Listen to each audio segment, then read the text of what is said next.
these are some Dinar Guru updates, starting off with Candy Kiss's article, quote, parliamentary finance, the budget will be implemented during the current week, unquote. Another quote, and the Parliamentary Finance Committee confirmed earlier that the federal budget law for the next 3 years will enter into force during these next few days, pointing out that subcommittees have been formed to monitor exchange operations, unquote. All right, Militiaman article, quote, new decisions will be issued next week that may contribute to lowering the price of the dollar, unquote. Militiaman says, okay, they have a new package. We've had probably 3 packages so far that the central bank has talked about. Is this the 4th package? It surely looks like it is. Is this the final phase they're going to be in? It sounds like it. Basically, there are decisions that will be issued next week. They decided on something, could be as early as Sunday, that will contribute to lowering the price of the dollar to the exchange rate of the dinar.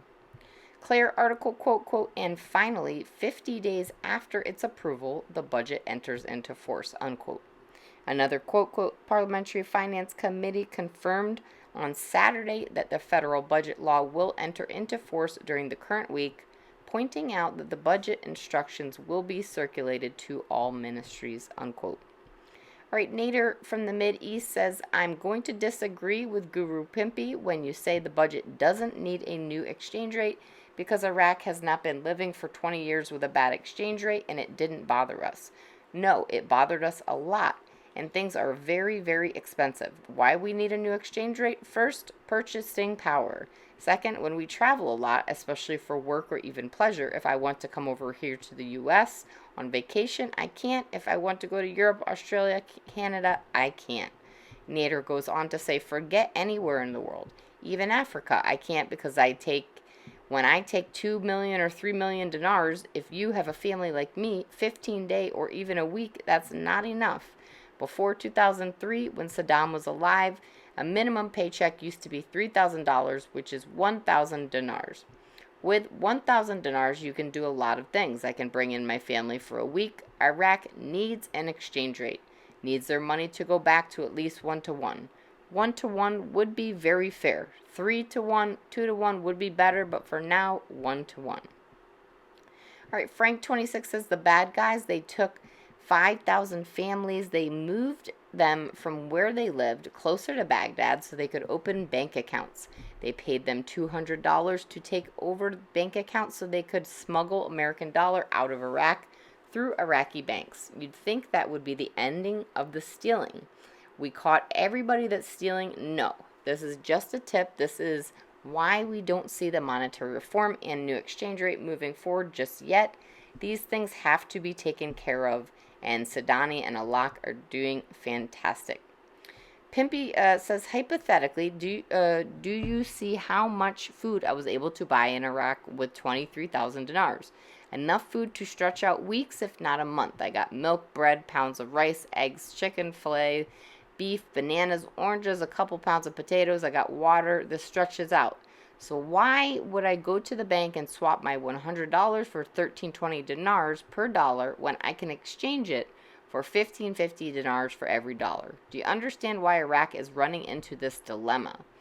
Pimpy goes on to say, people who are poor are not going to go to the bank to exchange their money when they can get a lot more dinar for the dollar. People are smuggling currency out of Iraq to countries who are under sanctions.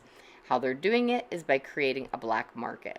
They give you more dinars for your US dollar than you could get at the bank. As you can see, somebody's sending $100 from the United States to somebody in Iraq who's able to go to the black market, get 1550 dinars for every dollar, will benefit 23,000 dinars. You can buy enough food to last your family anywhere from 2 to 4 weeks in Iraq.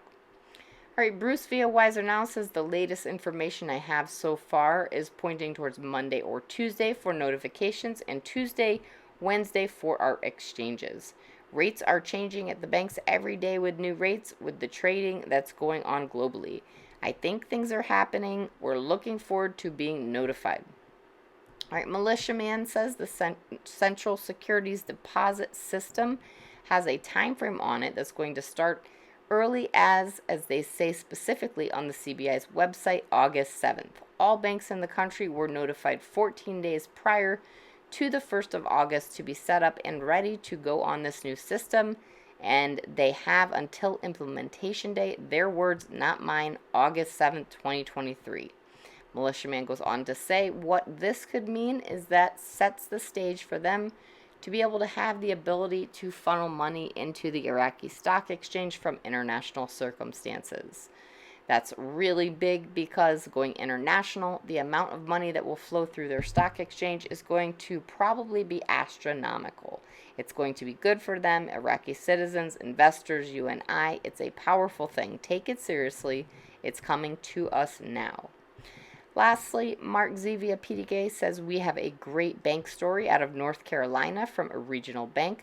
A person goes into their local branch. There is a new office in there. In it is a currency exchange room with pictures of mostly European currencies on them. The person asks, "What is this about?" Mark Z says it was explained to them that they would be handling a lot of currencies. The person said, "I have a lot of Vietnamese dong." The branch manager said, "That's great." The person asked, "What do you think the rate is going to be?" The bank manager said, "Around $3 is what we're hearing."